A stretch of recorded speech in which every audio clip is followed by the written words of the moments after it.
right, we're back. Gauntlet episode 3. We have the last episode of our little mini series of the Everfest Blitz Gauntlet Skirmish series here. Hope you all have enjoyed this series so far, and I think my partner Tariq and I upstairs, I think we had the best game that we've played on this series yet. Yep. So Rob's playing Kassai today. I'm playing Old Faithful Briar. So Briar is a deck that's obviously near and dear to my heart. Had a lot of success with it last season, and it's a deck I haven't seen a lot of in Blitz. So a lot of people say, Kasai is the queen of aggro in the Blitz format. I decided to sleeve Briar up and give her a whirl and see what I could get done with her. Yeah, this is basically Tark's gonna be playing Briar, his kind of version of his Nationals list, toned down into a Blitz list. Really powerful, especially with some of the new cards that just came out of Everfest. And then I'm playing, you're pretty much your stock Blitz Kassai list. Kassai got a lot of support in the new specialization card out of Everfest. Got Blade Runner, which is pretty sweet, for one-handed weapons. Got a lot of different little tools here, so we're just going to dive right in. We're kind of finishing up, rounding up the skirmish season here, and we've had a lot of fun, playing in our local skirmishes and whatnot. We hope you at home have too, and we're going to just dive right into this video. Let's get it. All right. We got myself on the right playing Kasai, and then Tariq is here on the left playing Briar, so follow along and buckle up and get ready for a good game.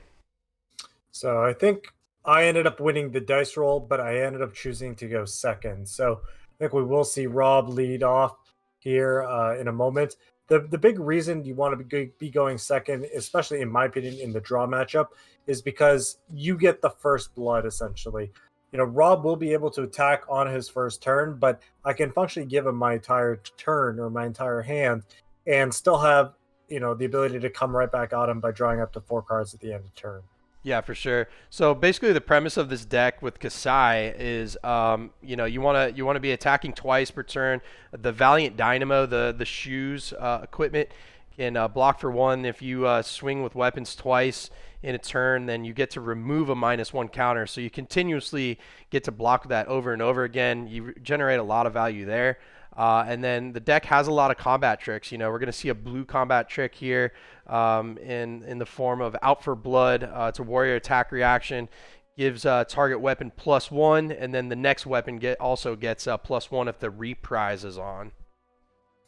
Yep, and of course the swords do get an additional buff if I block with an attack action, but because I'm over blocking here for 4, I am going to end up taking no damage overall. So like I talked about before, I get to draw back up to 4 cards. Rob does have a 5-card hand, but I get to kind of break serve, essentially. I get to be the person that plays the first card, puts the first damage in Rob's face, and hopefully gain a tempo advantage from there. Yeah, a lot of Kassai's strong cards in the deck now generate coppers, and coppers are now relevant. The coppers generate off of the hero's ability, and cards like Spoils for War, but they matter a lot because of the new Kassai specialization out of Everfest called Blood on Her Hands. That card is an absolute house, and you'll get to see here in a little bit why we think that card's very strong.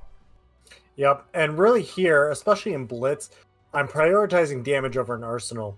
In a classic constructed game, you'll often see me go for less damage, set up an arsenal, set up a big turn for later, but because life totals are halved essentially, I really am okay with just playing with a 4-card, hand every turn, which is another reason why I've gone with, Blood Chief Scalita over Tunic. So really prioritizing as much life as possible, especially when the Briar nerf kind of really affected the Blitz version. Only being able to have 1 embodiment of Earth token means I don't have the best defense. So really have to prioritize going forward and blocking here and there where I can to minimize damage. Yep. Yeah, this is a pretty quick, back and forth game, I think. In general, you have 2 aggro decks that are really just going at it. Here's a new attack action out of Everfest Blade Runner. It's a red. It's an attack reaction. So it's a target one-handed weapon gains go again, and then your next weapon attack this turn gets +3. Really strong. Being able to give your weapon go again in the reaction phase, a lot like the original Glint the Quicksilver out of Welcome to Wraith. You know, this was a really sweet pickup from a 4 warrior out of Everfest. So really showcasing, you know, how Kasai can be pretty strong right here with these attack reactions. Yep, and you know, ideally want to block as much damage as we can to prevent copper tokens. You know, keeping Kasai low on copper tokens means she won't really have the explosive combo turn later in the game. But unfortunately, with all the attack reactions, it's hard to kind of keep her off. So I did my best to kind of minimize life total damage there. Ended up still 4 damage up on the exchange overall. And that's really what you're looking for in these aggro mirrors, is winning each turn cycle. Here I'm presenting 5 damage, split up over 2 ways, trying to get an embodiment of Earth when possible. But Rob, you know, pitches a card, blocks with another card, able to minimize any damage of the 4+1 arcane, and goes into his turn with a 3-card hand. Yeah, I had an all red hand there. I pitched 1 red, then blocked with the other red, which was route. So just trying to, you know, minimize as much damage as I possibly can. You know, like Tariq saying, with the life totals being halved, that of Classic Constructed, you really need to manage and protect your life total and present a lot of damage when you can. You know, just playing a weapon swing for 5 here, and then if it hits, we create a copper from the non-attack action, and then also create a copper from Kassai's ability. So we'll create 2 more, puts us at that perfect 6 copper total, what we want to be at for the specialization coming up. Yep, and we go ahead and just take the damage. So at this point, we have a massive turn, you know, coming right back at Rob. End up choosing go again from the captain's call. It was an interesting decision because I could have just committed to the Snapdragon on this turn, but we do have the ability to draw an extra card with Coax a Commotion. So I wanted to save the Snapdragon Scaler in case I drew another attack action that didn't have go again. I already have Exude Confidence in hand. So really thinking my choke point here will be action points rather than, you know, resources or damage or anything else. So right here, Rob takes the 4 points of damage. I choose the Mo's. Each player draws a card, and each player gains a Quicken token. So this is fantastic for me because now I am able to play my Exude Confidence. It has go again thanks to the Quicken token, and I'm representing another 4 damage heading Rob's way. Yeah, this is a pretty big turn. Tariq's going to get off a lot of damage, come in with a lot of threats here. Not a position you really want to be in. With your backup against the wall. You know, this is red lightning surge coming out of Arsenal, another 4 attack with go again. Tariq really digging in, going wide here. I'm having to make the decision, you know, I'm gonna have to block a little bit of damage, and then Tariq just rips Gorg Tome off the top from Ravenous Rabble. You know, this is the dream. It's attacking for 5 go again. That's pretty wild, right, Tariq? I will say, I think I've only ever done this 3 times, and I believe 2 of the times I've done it have been on camera. So definitely a lot of good fortune here for me, being able to represent lethal with just Ravenous Rabble by itself. Normally, Ravenous Rabble getting a attack reduction, but thanks to Gorganian Tome having no resource cost, or excuse me, no pitch value cost, it just is 5 damage physical by itself, and Rob forced to block. So able to come through with an absolutely massive turn, 2 and 2 to kind of finish it off.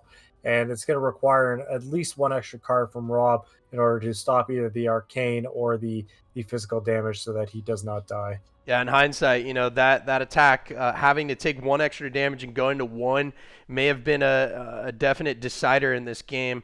You know, being on 1 against Briar, you're really in trouble against Rosetta Thorn. But we'll see a pretty massive turn here. I did hang on to a good, you know, a couple cards. We had like 4 to start the turn. Then Tariq gave us another card off Coax Commotion. We had a block with a few, but knowing we had this blood on our hands, this sets up quite a wild turn. So we're gonna destroy 6 coppers to choose each mode twice. The modes are target one-handed weapon. has go again while attacking this turn.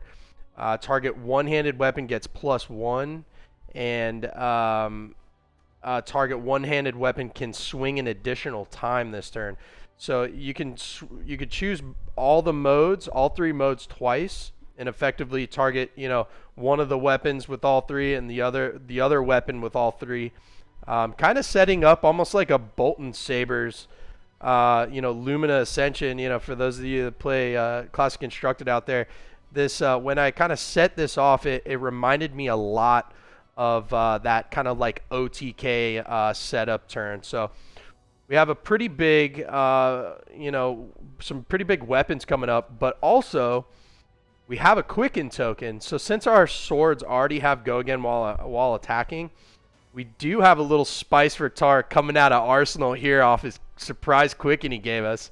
We pitch a blue Warrior's Valor and play Nourishing Emptiness. Pretty big attack action, generic attack action out of Monarch actually. Cost 2, it's coming in for 6, and if there's no other attack actions in your graveyard, Nourishing Emptiness gains Dominate, and if it hits, your hero gains 1 intellect till the end of turn. So I'll be drawing up to 5 cards at the end of this turn if it hits. And then because we have that Quicken token from that Cooks of Commotion, we will be getting go again here. So.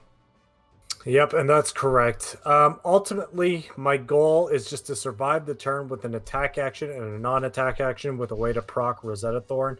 The good thing is I have all my equipment available except for Skullcap because it is only a 1 block because Rob is at 1 life. There's no way to rectify that. But I am able to hold on to, or with the goal, I guess, at this point is to hold on to E-Strike plus Gorganian Tome with the Snapdragon Scalers to punch through the last point of damage because of the Null Rune Hood. So at this point, really just kind of trying to block as much damage as possible and survive the turn with the 2 cards remaining in our hand. Yeah, so we popped Courage of the Courage of Bladehold before at the very beginning of the turn to make the swords cost nothing for the turn. Tariq blocks with a red Nimblism for 2. We play Glint the Quicksilver just to strictly draw a card. We had 1 floating resource. We ripped Out for Blood red off the top, a combat trick, a warrior attack reaction that gives the weapon +3, and then the reprise triggers. The next one gets +1.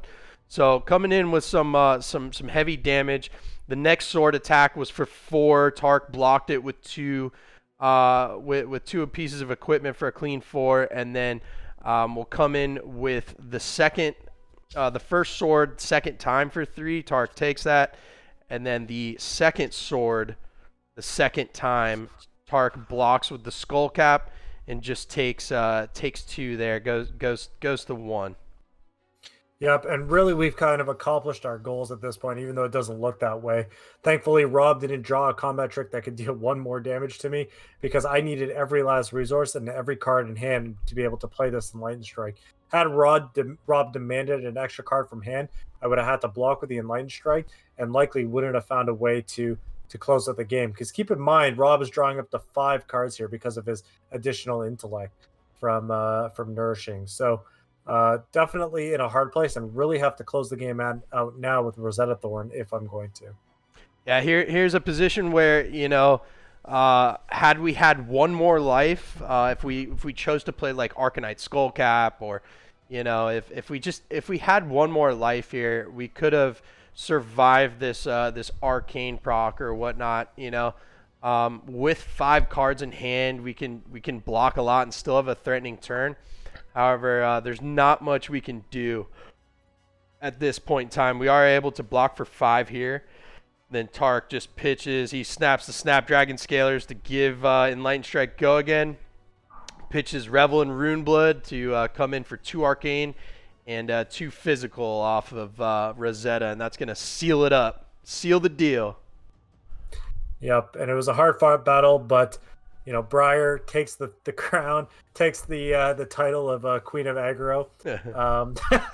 Not to say that she is the dominant aggro deck, because obviously Kasai very popular in the metagame, but a hero that is definitely near and dear to my heart, and I enjoy playing, and a lot of fun, honestly. I probably should have taken her to more of the skirmishes had I had the chance, and in the future I'm definitely going to sleeve her up again and run her at a local skirmish. Just a ton of fun to pilot. Yeah, absolutely. This was really cool for me. In this blitz in this blitz season specifically. Kind of when I got into the game and started playing a lot. I was streaming actually in Skirmish Season 1. I was playing a lot of Dorinthia in Blitz. So the warrior class is kind of natural for me to play. Something I really enjoy playing, and really had a good time with this game. It was so back and forth. Tariq and I were hooting and hollering the whole time as we were finishing up this game. So we definitely had a good one here. We hope you all enjoyed this video. Any closing thoughts here, Tariq, on our last video in this little mini series? Nope, I've had a lot of fun playing Blitz over the last couple of weeks. Definitely a format that I enjoy and I'm going to be playing a lot more of.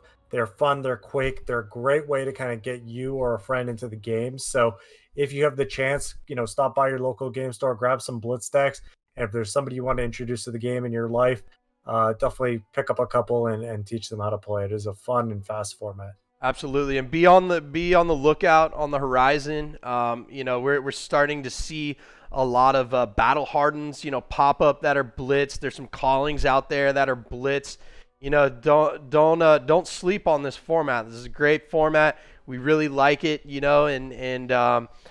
Just if you're wanting to improve as a player as well, definitely try.